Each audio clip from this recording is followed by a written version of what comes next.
Cengkareng itu adalah daerah penampungan gusuran.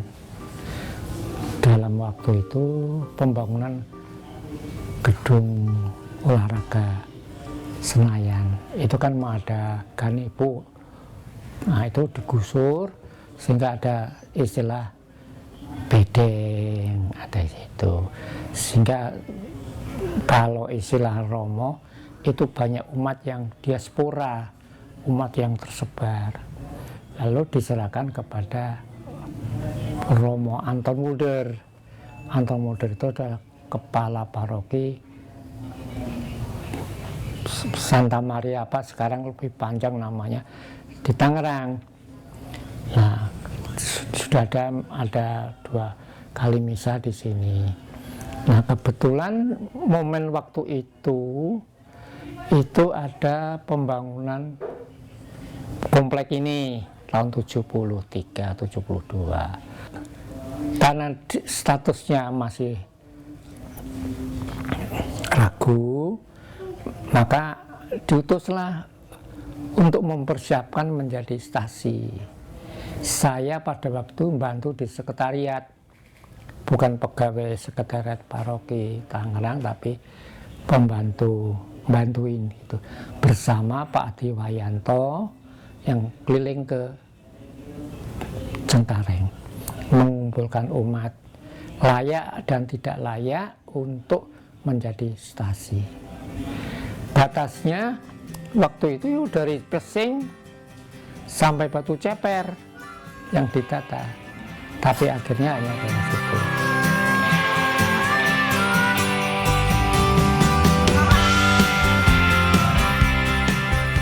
Wah, senang sekali, saya juga terheran-heran kok bisa bangun begini, selesai misa makan bersama semua gitu.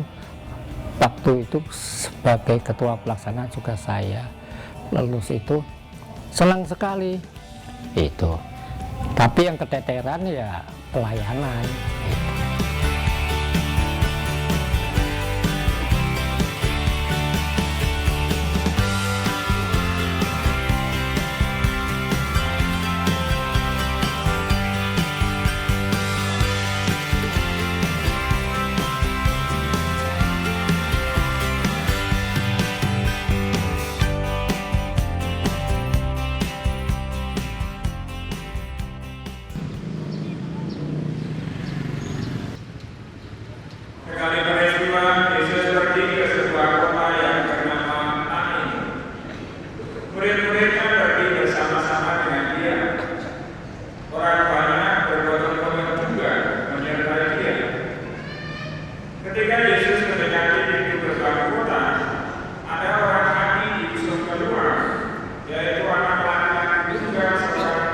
Paroki ini secara resmi berdiri pada Hari Raya Tritunggal Maha Kudus tahun 1978.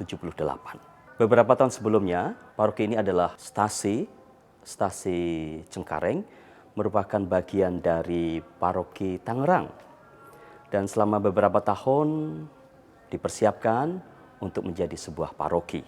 Para OMI sendiri, para misionaris yang datang dari Australia, itu mulai masuk di paroki kita pada tahun 1972, bulan Januari.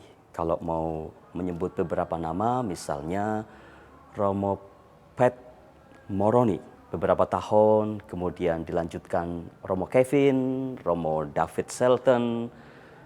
Ketika resmi sebagai paroki pada waktu itu yang menjadi Romo paroki di sini adalah Romo Petrus McLaughlin, dan dilanjutkan dengan Romo-Romo yang lain seperti Romo Peter Stoll, Romo Rumianto, Romo Sudirman, Romo Ojon Doherty, Romo Basir, hingga sampai sekarang saya ada di sini.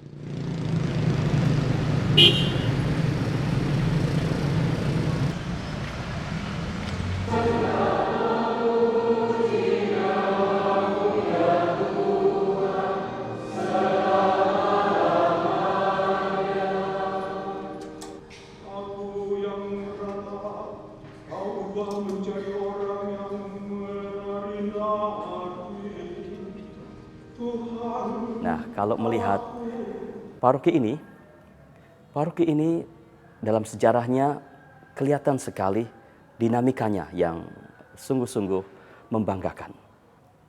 Dari sudut jumlah umatnya bertambah, baik karena pembaptisan yang cukup banyak, maupun karena orang-orang Katolik yang datang pindah dari lain paroki atau dari luar Jakarta.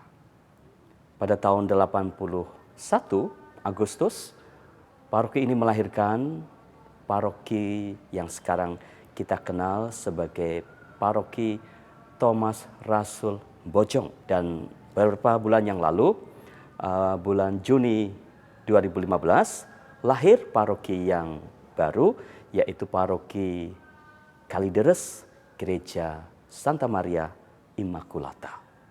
Hanya warnanya memang lain, Immaculata sama Trinitas. Kalau Immaculata itu melihatnya lebih modern, lebih masa depan. Kalau Trinitas kan tradisional, umat-umatnya gitu. Tapi saya pribadi ya, walaupun saya ikut Immaculata sama Trinitas lebih, mungkin karena saya orang lama ya, itu lebih in ke Trinitas.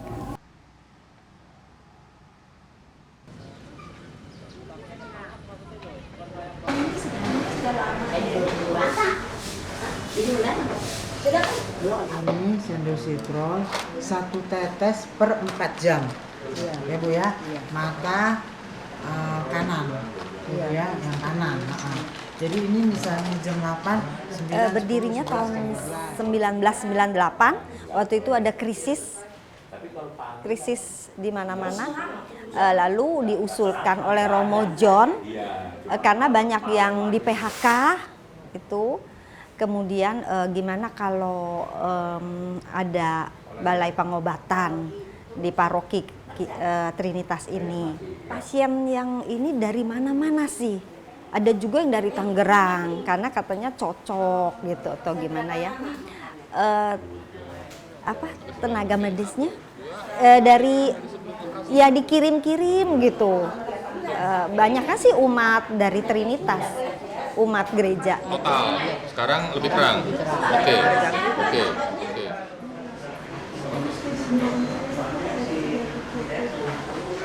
Ditarik sih karena kan biar mereka menghargai juga obat yang diberikan. Kalau free semua mereka tuh lebih gimana ya, kayak beli, jadi kayak minta permen. Jadi sebenarnya itu kan ada efek negatifnya, selalu obat gitu ya, ada efek samping lah. Itu hanya 10.000 untuk yang pasien biasa, pengobatan biasa. Cuman kalau untuk mata 15.000. Oh ya, di sini pengalamannya itu menghadapin pasien biasanya, kalau saya secara pribadi itu bukan gawat daruratnya, tetapi masalah psikologis. Tiba-tiba suaminya meninggal, dalam waktu yang nggak lama anaknya meninggal, kecelakaan. Jadi dia trauma, shock. Akhirnya ya karena dia juga, karena dia seorang Kristen juga, dan kita juga Kristen tapi Katolik.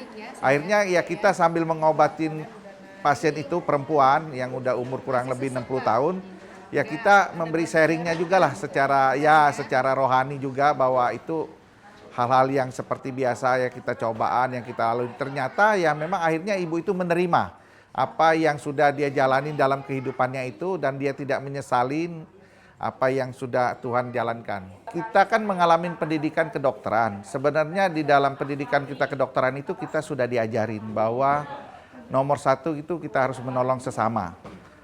Dan kalaupun memang ada beberapa teman yang melakukan yang seperti itu kan bukan karena dia secara pribadi ya, tetapi karena tempat dia praktek itu memang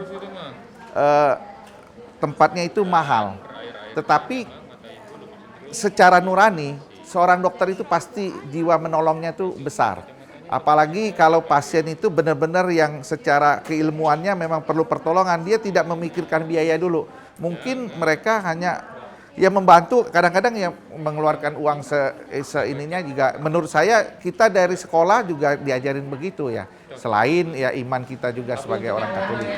Kita bilang aman, tenang aja. Dokter boleh tanya suami saya nggak? Waduh, orangnya mesti datang nih, Bu. Ini yang hasil kemarin udah periksa. Ya.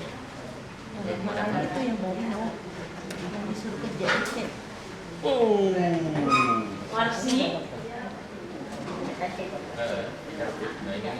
Ceritakan Ibu, pengalaman Ibu kesini dari kapan dan siapa yang sakit? Lalu bagaimana pelayanan di sini? Anak saya masih kecil, sekarang udah lebih 25 tahun.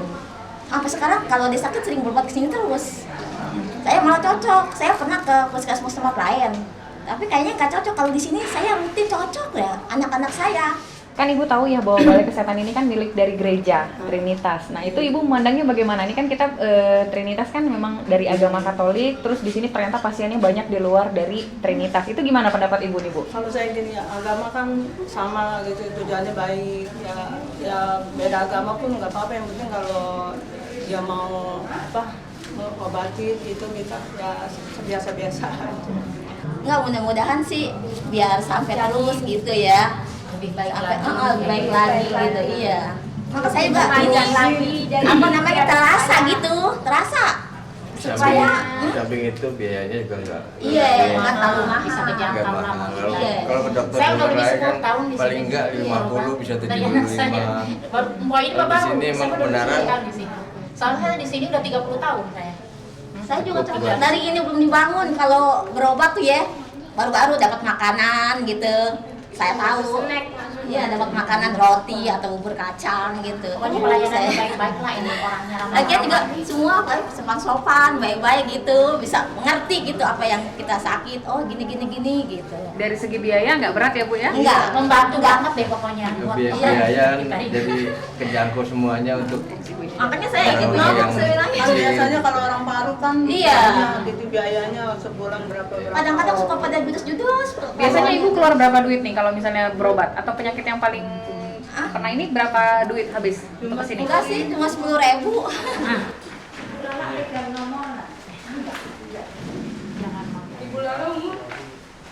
Kita tetap ya dari sekarang ini memang kita ya melayani nggak seperti klinik biasa.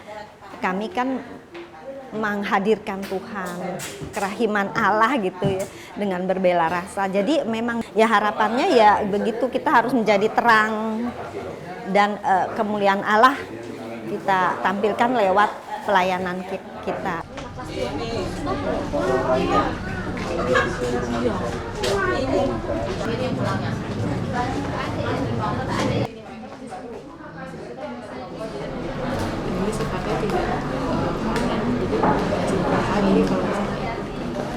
Pertama kali itu di misa pertama tanggal 30 dan 31 Juli 2011. Itu sebenarnya untuk memperingati Pesta Trinitas, perayaan pelindung Pesta Trinitas.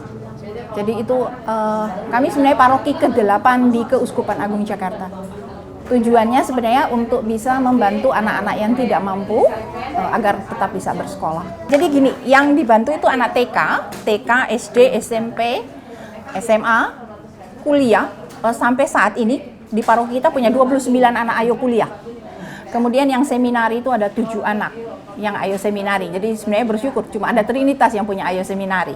Jadi sistemnya ini sebenarnya kami mencarikan orang tua asuh, penyantun bagi anak-anak. Jadi sebenarnya kami itu berada di tengah. Anak-anak, kami, kemudian penyantun. Nah gitu ya. Penyantun sampai saat ini ada 187 orang. Ya, penyantun. Nah, saya sih berterima kasih banyak dengan mereka. Penyantun ada yang, jadi penyantun tuh untuk yang TK sampai SMA itu 200.000 per bulan per orang tua asuh per anak asuh. Nah kalau yang kuliah dan seminari itu 400.000 per orang tua per anak asuh per per bulan. Mereka yang dibantu itu kan 1 tahun ajaran. 1 tahun ajaran berarti contohnya tahun ajaran yang lalu kan 2015-2016. Nah sekarang kan 2016-2017. Maka di 16-17 mereka harus perpanjang. Jadi kalau perpanjang pun diwawancara kembali. Jadi boleh dibilang dimulai dari nol lagi. Kalau misalnya tahun pertama kami tidak kunjungan, tahun kedua kami melihat kok pendapatannya lebih dan ini, maka kami biasanya kunjungan. Seperti itu. Jadi tidak setiap tahun itu otomatis dia perpanjang, tidak. Jadi harus diproses kembali. Nah, saya masih berharap bahwa masih banyak orang yang mau terlibat menjadi orang tua asuh. Karena kan sekarang sebenarnya kan dari keuskupan satu orang tua asuh hanya boleh 2 anak, menyantunin 2 anak. Tapi karena kami kesulitan seringkali mendapatkan orang tua asuh, maka kami ya jadi 10 juga kami terima. Tapi sebenarnya kalau bilang kekurangan dana tidak ya, walaupun bilang dimana kan balance gitu ya tiap bulan. Karena kami punya donatur tidak tetap dan donatur tetap yang bukan jadi orang tua asuh tetapi mereka menjadi donatur. Pokoknya ini, nah ini saya harus hitung dulu nih. Pokoknya ada berapa totalnya sudah diselesaikan. Nah ini saldo pokok masih ada sekitar 17 juta ya Pak ya. Nah ini saldo pokok. Ini yang Bapak yang keberatan yang tadi ya, bunga sama dendanya ini yang sudah menumpuk ya gitu ya.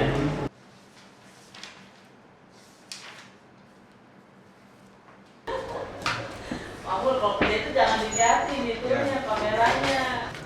Dami.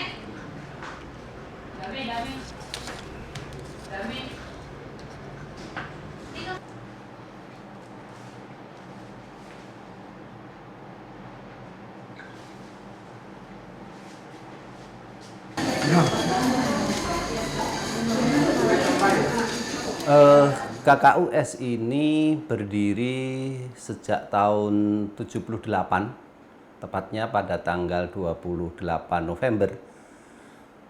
Memang ini adalah perjuangan seksi sosial paroki untuk membantu umat yang mengalami kesulitan ekonomi. Itu awalnya. Memang perjuangan awal cukup berat karena baik dari Dewan Paroki banyak yang meragukan juga, kemudian umat yang membantu atau juga yang mengalami kesulitan ekonomi pun tidak menanggapi dengan mudah. Itu di awalnya. Lalu setelah ini perkembangan menjadi agak pesat, itu setelah ada badan hukum tahun 94 awalnya, kemudian diperbarui lagi tahun 98. Nah, sejak tahun 2000 itu perkembangan cukup pesat, kita mengembangkan keanggotaan sesuai dengan anggaran dasar dan anggaran rumah itu terbuka bagi semua masyarakat. Pada awalnya memang hanya untuk umat Trinitas, tapi setelah berbadan hukum, itu tuntutan badan hukum itu sendiri, anggaran dasar, anggaran rumah tangga, menyatakan terbuka untuk semua masyarakat. Jadi pertama memang alasan dari anggaran dasar, badan hukum. Kemudian yang kedua memang KKUS ini menjadi sarana pastoral paroki untuk kegiatan atau bidang sosial ekonomi. Jadi ada 2 alasan, dari bidang hukum dan juga sebagai sarana pastoral. Ya betul, ini adalah wujud dari, kalau saya katakan tadi mengenai pelayanan pastoral, itu karena anggota ini dari bermacam agama, suku, maka inilah karya gereja untuk melayani semua orang tanpa memandang agama, tanpa memandang suku. Itu wujud nyata, salah satunya adalah pelayanan di koperasi ini. Keunggulan yang selama ini dirasakan oleh anggota adalah suku bunga yang rendah. Dibandingkan juga dengan koperasi lain, kami KKUS ini bunganya paling rendah karena hanya antara 1 sampai 1/4% per bulan, dan itu efektif atau menurun. Jadi itu yang menjadi keunggulan kami. Lebih sadar, lebih peka, lebih tajam penciuman kita tentang motivasi. Ketika saya melakukan sesuatu, sambil kita bertanya, apa sih yang sebetulnya sedang aku cari? Apa Trinitas W? Itu sebetulnya akronim ya, Trinitas. Trinitas memang pelindung paroki ini. Tetapi dari kata Trinitas, saya membayangkan beberapa keutamaan atau spiritualitas yang pantas untuk dihayati, dikembangkan, dan diwartakan, disebarkan kepada orang lain. Trinitas saya bayangkan sebagai singkatan dari T, taat. Taat itu adalah ciri yang sangat menonjol dari ketiga pribadi Trinitas. Yesus pribadi yang taat, taat pada Bapanya. Roh Kudus adalah pribadi yang taat kepada Yesus maupun kepada Bapa, diutus setelah Yesus bangkit, taat. Itu yang pertama. R, itu singkatan dari refleksif. Refleksif atau paling gampang terjemahannya merenung. Yesus seorang yang sangat kuat dalam hal merenung. Merenungkan segala hal. Merenungkan relasinya dengan Allah, dengan manusia, merefleksikan fenomena yang terjadi di sekitarnya. Begitu juga, saya sungguh berharap bahwa umat di Paroki Trinitas adalah orang-orang Katolik yang kuat, yang terampil, yang tajam dalam hal berefleksi. I, singkatan dari imani, iman. Orang yang kuat di dalam iman, dalam suka dan duka, dalam perjuangan hidup, sekuat sebagaimana Yesus sendiri.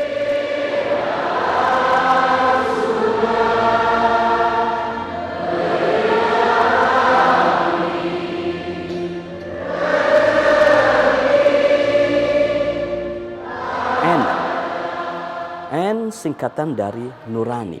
Sebetulnya itu adalah kata lain dari belas kasih. Yesus adalah pribadi yang penuh belas kasih. Begitu juga harapan saya dengan umat di paroki ini, kuat dalam belas kasih.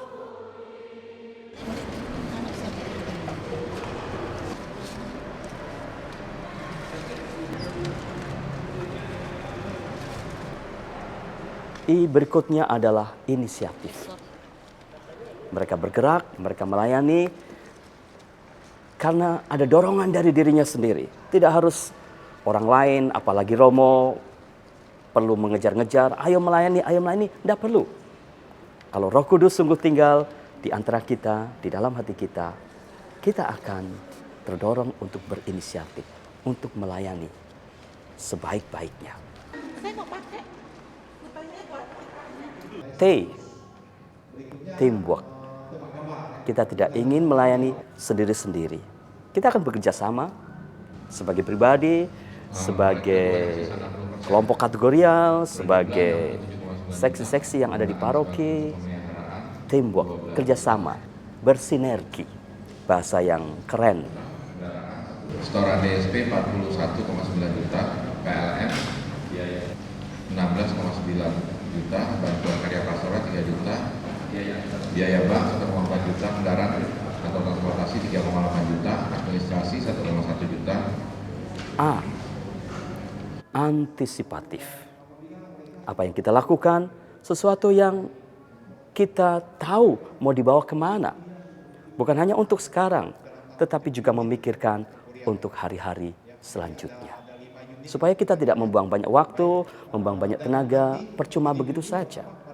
Kita harus berpikir ke depan. Dan S, Trinitas, ada S di belakang, itu 2 S sebetulnya. Yaitu sederhana dan syukur. Dalam segala cuaca, kita akan berusaha menjadi orang-orang yang sederhana. Harapannya ya harus mau menerima regenerasi itu. Jangan bilang, wah saya masih muda, saya nggak bisa, saya sibuk. Enggak. Waktu pasti ada, sesibuk apapun juga. Jadi berapapun yang saya berikan kepada gereja, jangan merasa saya orang kecil. Jangan saya merasa nggak bisa apa-apa, jangan. Seberapapun, tapi harus diberikan secara kerendahan hati, secara ikhlas, akan dapatkan berkat. Saya sangat yakin, karena apa yang kita sebut Trinitas UW itu sesuatu yang kita kita tulis, kita bukukan sedemikian rupa sehingga kapan saja setiap orang bisa melihat kembali apa yang ada di sana. Bukan suatu harapan yang disampaikan hari ini di depan umum lalu akan mudah terlupakan. Tetapi kita juga mendokumentasikan apa yang kita harapkan itu. Semoga dengan cara itu di masa depan orang selalu bisa kembali melihat kembali dan memperkaya apa yang kita sebut Trinitas UW itu. Saya yakin dengan misi ini, karena saya juga mempunyai teman-teman di dalam Dewan Paroki Harian yang sangat-sangat suportif, bahu-membahu untuk mewujudkan apa yang menjadi harapan kita ini.